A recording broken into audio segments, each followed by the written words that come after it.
우리가 소비하는 것들에 대한 모든 것. 에피소드 스페셜티 커피 파트 1. 뭐가 그렇게 스페셜한 거야? 스캐스트. 안녕하세요. 안녕하세요. 오늘도 저의 어색한 인트로를 화두로 시작해보겠습니다. 네. 또 지훈님의 상큼한 또 인트로 한 번 더. 그렇게 상큼하다는 말 어금니 꽉 깨물고 하지 말아주실래요? 너무 티가 나는 거 아니야? 거짓말하다 보니까 이게 진짜 다들 자꾸... 너무하네 정말. 오늘 네? 저희 근데 한 분 더 계신 것 같아요. 그렇죠. 좀 원래 저희 3명이서 녹음을 하는데 오늘 꽉 차 보여요. 그쵸, 오늘 꽉 찼습니다. 빈 테이블이 차여 있어요. 그래서 방도 녹음실도 조금 더 큰 곳으로 옮겼거든요. 그렇죠. 그 동훈님 한번 소개 한번 시켜주시죠. 아, 이번에 같이 하시게 된. 오늘 저희 주제가 일단 뭐죠?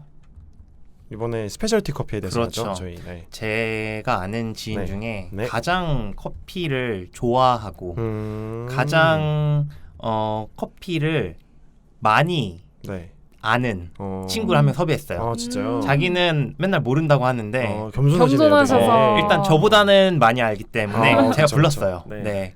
그래서 원님도 이렇게 적극 추천해 주셔서 그럼요. 게스트를 초빙하셨잖아요. 그쵸. 네. 저희 찬비님을 모시겠습니다. 안녕하세요, 찬비님. 와. 안녕하세요, 박찬빈입니다. 네, 초대해 주셔서 감사합니다. 네. 에이, 별말씀. 간단하게 설명. 네, 했죠.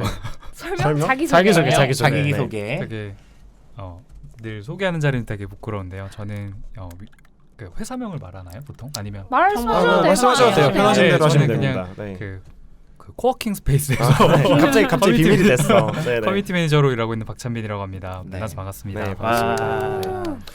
일단 우리 찬빈님도 오셨으니까 이제 본격적으로 한번 커피 얘기 한번 해보죠. 그 커피 중에서도 오늘은 스페셜티 커피에 대해서 좀 얘기를 해볼까 하는데, 그렇죠. 그 과연 스페셜티 커피가 뭔지 동훈님 한번 조금 좀 브랜드보이 설명합니다. 알겠습니다. 사실 제가 생각하는 그 스페셜티라는 커피는 말 그대로 스페셜한 커피라고 생각을 했거든요. 가격이 되게 비싸서 스페셜인가? 맛이 특별해서 스페셜인가? 이런 생각을 했는데 찾아보니까 스페셜티 커피가 명확하게 뭔지 설명이 되어 있더라고요. 근데 스페셜티가 뭔지 설명을 드리기 앞서서 하나 좀 여러분들과 공유하고 싶은 뭔가 조그만한 정보가 하나 있는데요. 작년 2018년이죠. 2018년 8월에 그 파나마 스페셜티 커피 협회 주최 스페셜티 커피 협회도 있어요? 있다고 하네요. 나라마다 있더라고요 이게. 여기는 파나마 스페셜티 커피 협회입니다. 여기서 주최한 베스트 오브 파나마 경매장에서 그 이제 커피 원두 이 경매를 했는데 엘리다 농장이라는 곳에서 생산한 게이샤 생두가 1파운드 한 450g당 얼마 정도 가격을 받았을까요? 450g이면 우유 그 조금 커다란 반팩짜리 우유잖아요. 삼겹살 3인분. 삼겹살 3인분. 확실하다. 딱 삼겹살 오죠. 3인분. 뭐 스페셜이라고 하니까 얼마인데요, 동훈님? 무려 $800. 그러니까 한화로 91만 원에 측정이 됐대요. 그 원두가.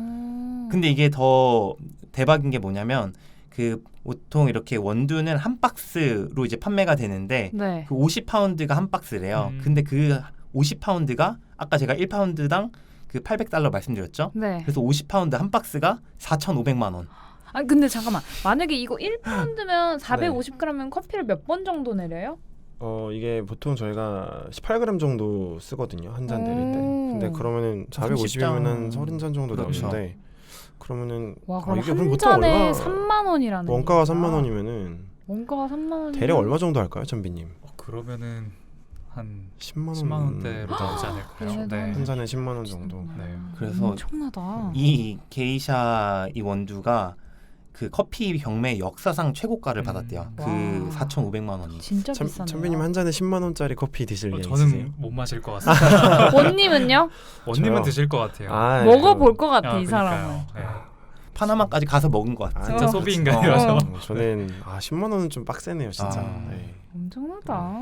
그래서 이렇게 4,500만 원까지 가격이 치솟은 이 원두 이런 것을 스페셜티 커피 라고 이제 한다고 합니다. 네네. 그래서 그럼 비싸기만 하다고 스페셜티 커피는 또 아닐 거잖아요. 그렇죠. 또 네. 아니겠죠. 그러니까 네네. 이제 10만 원씩 이제 주고 먹는 거겠죠. 뭔가 특별한 게 있으니까. 네네네. 그래서 좀 더 좀 디테일하게 들어가 보면 이 스페셜티 커피의 정의는 이제 사람마다 다를 수 있대요. 근데 가장 유명한 미국의 스페셜티 커피 협회가 있는데 네. 거기에 이제 따른 사전적 정의에 의하면은 원두당 350g, 원두 350g당 결정두가 5개 이하여야 하며 테이스팅을 통해 100점 만점에 80점 이상의 점수를 획득한 커피를 뜻한다고 합니다.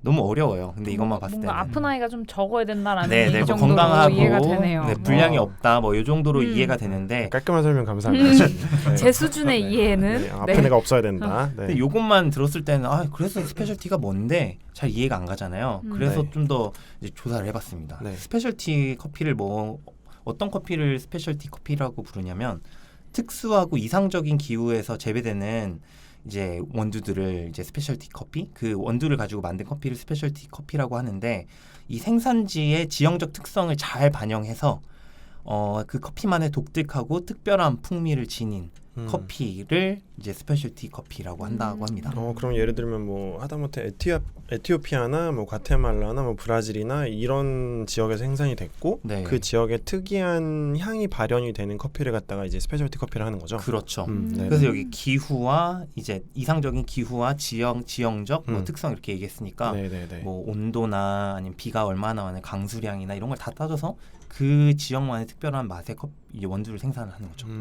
그러면은 저 궁금한 게 그러면 이제 이 커피 산업에서 이렇게 우리가 지금 동훈님께서 브리핑해준 스페셜티 커피가 네. 어느 정도의 지금 시장성을 갖고 있어요? 그죠. 이게 제일 아무래도 그래서 얼마나 이 스페셜티가 팔리나 좀 궁금하실 것도 같은데 네. 이게 사실 커피 산업에서 이 스페셜티 커피가 현재 가장 빠르게 성장하고 있는 분야래요. 그래서 미국을 예로 들면은 지난 25년간 그 커피 시장의 점유율이 그 스페셜티 커피가 커피 시장의 점유율이 1%에서 무려 20%까지 증가했다고 해요. 엄청나네. 그죠? 가능한 수치인가요? 그니까요. 미국도 굉장히 커피를 많이 먹는 걸로 알고 있는데 네네. 이 사람들이 더 스페셜티 커피를 많이 찾는다고 해요. 그래서 이제 한국 시장을 한번 보면은 네. 저희 한국 커피 시장, 스페셜티 커피 말고 그냥 제너럴한 커피 시장이 2017년 기준으로 네. 11조 7천억 원 정도라고 해요. 오. 근데 지금 이 스페셜티 커피의 그 시장 이 점유율 혹은 이 수치만 봤을 때는 대략 전문가들이 봤을 때 한 2천억에서 한 1조 정도까지를 예상한다고 하더라고요. 2천억에서 그러니까 1조로 커질 것이라고 예상을 하는 거예요? 아니면은 그러니까 확실한 수치는 네네네. 그들도 집계가 안 되는데 예, 대략 예. 2천억에서 1조 사이지 않을까 이렇게 예상을 한다고 해요. 아니 이게 제가 11조 이러면 사실 너무 큰 금액이라서 잘 감이 안 와닿아서 그죠. 그 저도 궁금해서 아까 한번 찾아봤는데 네. 우리나라 와인 시장이 한 7천억, 6천억 정도밖에 안 된다고 그러고요.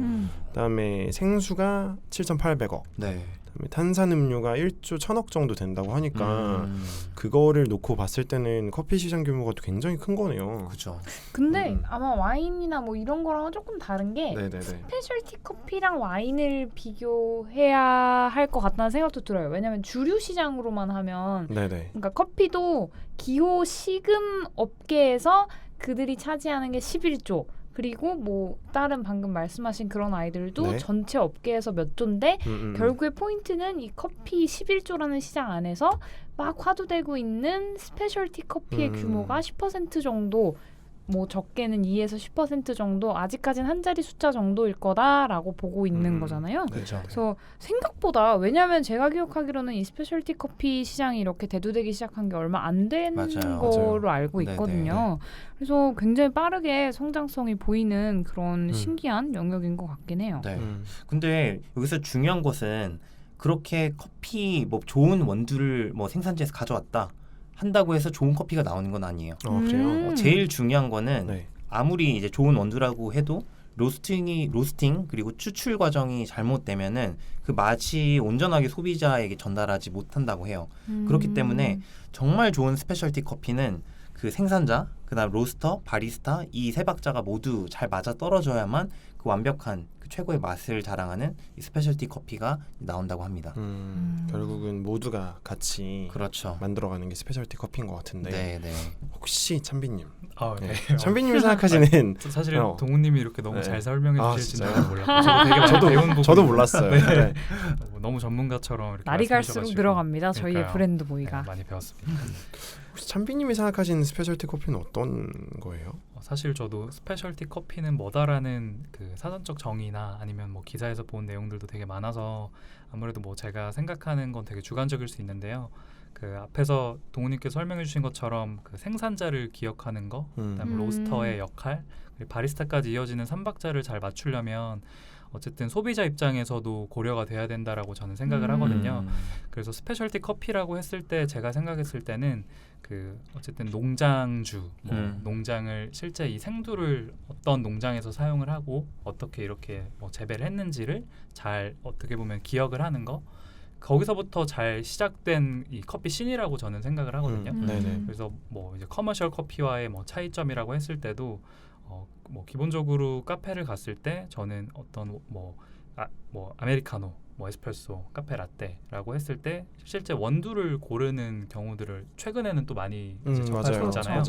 근데 그 원두에서 나아가서 실제 이 농장에 대한 뭐 히스토리나 이런 것들도 같이 설명을 해줄 때 여기는 그냥 단순히 그냥 한 잔의 커피를 내릴 때도 이렇게 좀 진지하게 다루고 있다라고 저는 생각을 해서 이런 그 총체적인 씬을 저는 그냥 스페셜티 커피라고 저는 좀 정의를 하고 싶습니다. 네, 진짜 맞는 것 같아요. 이 농장주부터 생각을 하는 게 사실은 쉽지 않은데 그거를 이제 스페셜티 커피는 그걸 되게 강조하는 부분도 없지 않아 있는 것 같아서.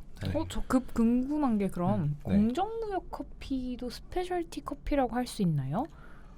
그건 좀 다른 부분인가? 공정무역은 제가 알기로는 무역하면서 왜 중간에 제가 알기로는 되게 중간에서 많이 마진을 떼먹는다고 들었는데 이걸 최소화해서 최대한 농장주에게 많이 이제 전달하기 위한 게 공정무역 커피라고 들었어요. 그리고 좀 저는 동훈님 말씀 주신 거랑 되게 공감을 하면서 또 말씀을 드리고 싶은 거는 공정무역 커피라고 해서 스페셜티 커피가 될 수 있는 것 같아요. 근데 스페셜티 커피라고 해서 또 공정무역이 될까라는 또 의문은 들어요. 맞아요. 최근에 뭐 이제 우리 그 국내 로스터리뿐만 아니라 실제 생두 취급하는 이제 외국 그 되게 뭐 유명한 바이어들 그리고 실제 그 로스터리로 카페 운영하는 어떤 팀들이 가서 실제 그 농장분들이 얼마나 뭐 소득을 취하고 있는지 뭐 실제 업무는 어떤지 이런 것들을 잘 관찰하는 거 보면은 아무래도 조금 더 그 시장들에 있어서 뭐 약간 노동 착취나 이런 부분들이 있었기 때문에 이제 이분들이 좀 그런 액션을 취하고 있는 것 같다고 생각하거든요. 그래서 지훈님 말씀해 주신 것처럼 뭐 공정무역 커피가 꼭 뭐 스페셜티 커피이진 않은 것 같고 또 스페셜티 커피가 또 공정무역은 아닌 것 같고 좀 다르면서도 비슷한 부분들이 있는 것 같습니다. 네. 일단 80점을 넘어야 된다니까요. 100점 중에. 그게 되게 어렵겠죠. 되게 어렵겠죠. 자, 그러면은 우리 여태까지 좀 스페셜티 커피란 도대체 무엇인가에 대해서 좀 이제 여러모로 얘기를 해봤으니까 이제 다시 다 돌아온 우리 소비인간은 어디까지 마셔봤니? 지훈님. 네. 커피 얼마나 드세요? 저는 커피는 진짜 많이 먹어요. 저는 하루에 샷으로 치면 3잔에서 4잔까지 먹는데 3샷에서 4샷 정도? 네. 그렇죠. 한 3샷을 넘어 먹는다고요? 아니요. 하루에. 보통 하루에. 순간 깜짝 놀랐어요. 네. 하루에 그 정도 먹습니다. 3샷, 2샷. 근데 인생의 쓴맛을 알겠어요. 그렇다고 제가 그걸 매일 사 먹는 게 아니라 저는 이제 회사에 있는 그런 자동 뭐라고 하죠? 자동 원두 기계? 네, 맞아요. 자동 머신. 자동 머신으로 먹는 경우가 많고 그래서 일단 돈으로 제가 카페에서 들인 내역들을 환산을 좀 해보면 월에 한 6만 원에서 8만 원 정도를 카페 비용으로 내고 있더라고요. 근데 여기에 해당되는 거는 전체 다 커피가 아니라 이제 커피 하면서 베이커리류도 같이 사서 먹고 그러니까 상호명이 카페라고 찍히는 것들에 대한 비용이 6, 8만 원이라서 아마 순수하게 커피에 대한 비용은 더 낮을 거라는 생각이 들어요. 그리고 저는 여기에 6, 8만 원 안에 포함이 안 되는 거는 집에서는 항상 네스프레소를 먹는데 네스프레소 캡슐 사는 비용 이런 것들이 조금 더 추가되면 8, 9만 원? 뭐 생각보다 많지 않. 그러면은 거의 한 이틀에 한 잔 정도를 사 먹는 거예요. 그 정도 될 것 같아요. 굳이 환산을 해보자면 이틀에 한 잔. 네. 그럼 네스프레소 캡슐은 얼마나 자주 사요? 얼마나 그러니까 집에서 얼마나 많이 네스프레소를 내려 마셔요? 일단 일주일에 한 3-4번 정도 네스프레소를 먹는 것 같아요. 뭐 주말하고 주말에 먹고 저녁이나 아니면 아침에 좀 여유로울 때 네스프레소 그냥 내려서 먹거나 그런 것 같아요. 저는 뭐 아침에 생각보다 네스프레소도 그렇게 많이 먹는 편은 아니에요. 저한테 커피는 약간 적재적소에 반드시 있어야 될 거지 엄청나게 풍미를 그렇게 추구하진 않는 것 같더라고요. 안 그래도 제가 궁금했던 게 과연 소비 인간에게 커피란 무엇인가?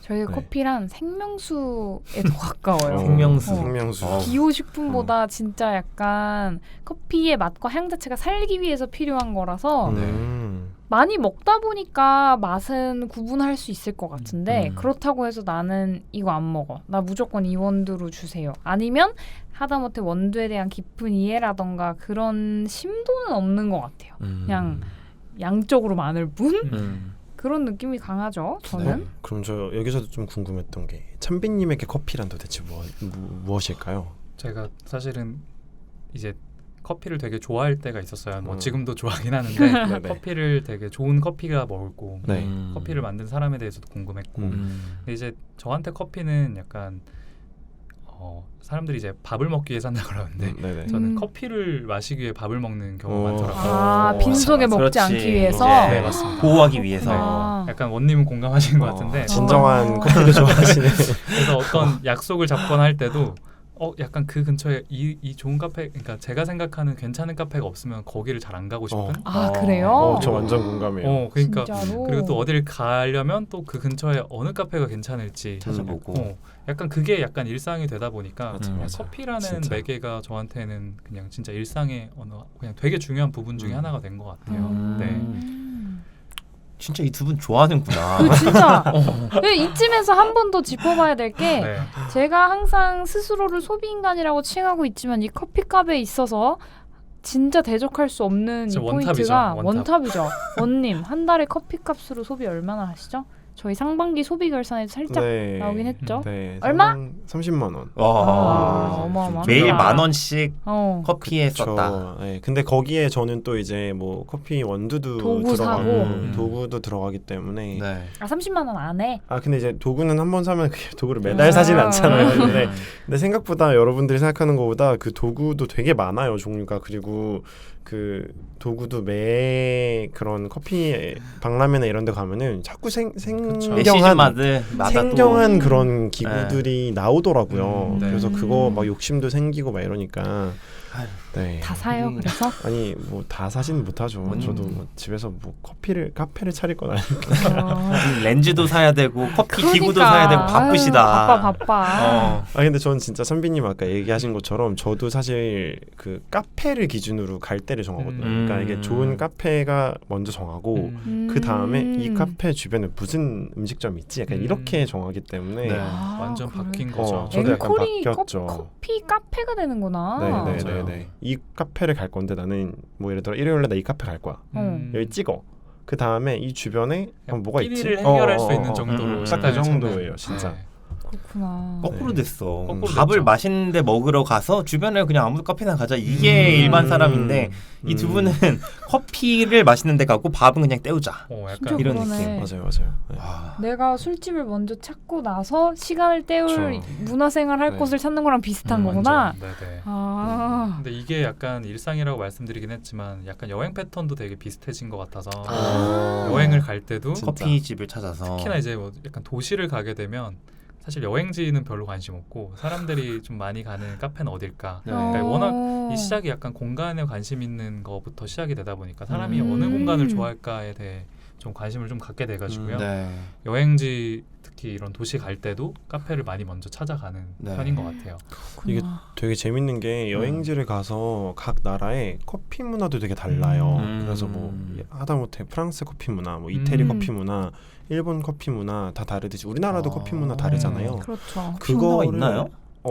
전 잘 모르겠어. 이렇게 많은 카페가 많은 것도 일종의 문화라고 볼 수 있죠. 맞아요. 이런 프랜차이즈가 굉장히 많다는 것도. 그리고 우리나라 재밌는 거는 약간 테이크아웃 커피 되게 많은 것 같아요. 되게 맞아. 저렴한 가격에 그렇구나. 스스로 마시는 커피. 뭐 이태리나 프랑스 그런 데는 없거든요. 아, 1,000원짜리 커피 이런데 테이크아웃 하는 게 말이 안 돼요. 그러니까 거기서 에스프레소를 한 잔에 바로 털고 마시고 나가는 거는 많은데 1,000원짜리 커피를 들고 나가는 건 진짜 없는 것 같아요.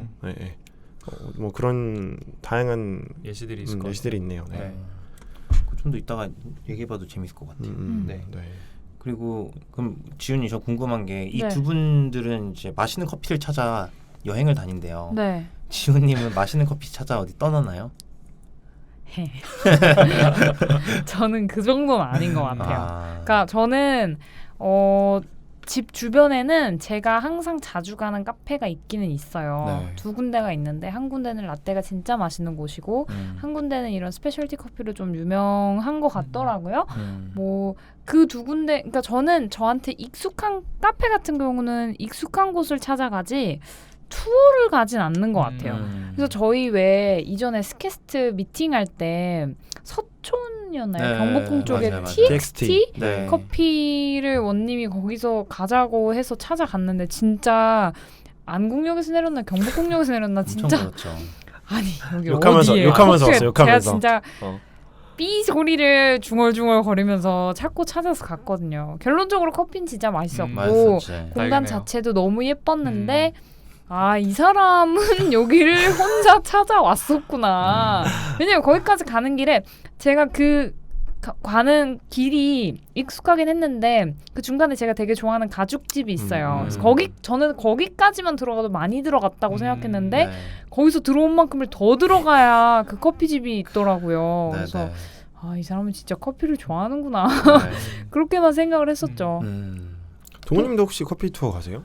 아니요, 저는 원래는 안 갔어요. 요즘에 제가 커피 아주 조금 요 두 분에 비하면 진짜 아주 조금 관심을 갖기 시작했는데 그 가장 큰 이유 중 하나는 저는 진짜 커피 맛을 모르고 그냥 뭐 이렇게 프랜차이즈 커피 아메리카노가 그냥 커피인 줄 알았어요. 근데 여기 두 분들과 저번에 커피를 몇 번 이렇게 먹은 적 있는데.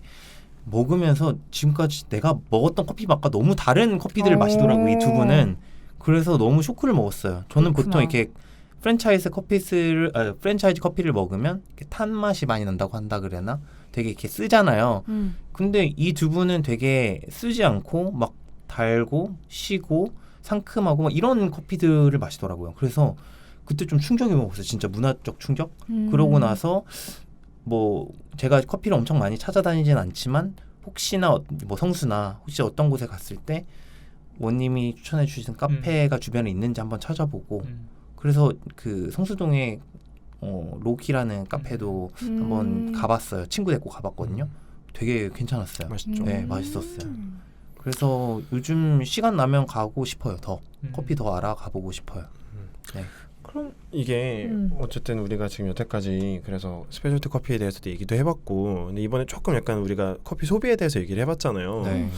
근데 이제 안 그래도 지훈님이 방금 저한테 여쭤보시려고 그랬던 것 같은데 눈치도 주고 있었어요. 이제 풀어볼편으로가 나올 때 됐는데 근데 이게 물론 당연히 저희도 얘기를 하려면 하겠지만은 이게 되게 아직은 씬 자체 커피 씬 자체도 지금 크고 있는 상태고 저는 좀 더 성장시키고 싶고 그리고 애정하는 마음에서 약간 비싸다는 거 말고는 불편할 게 없다. 살짝 스킵하고 넘어가고 싶어서 이번에는 조금 이렇게 살짝 마무리를 져보고요.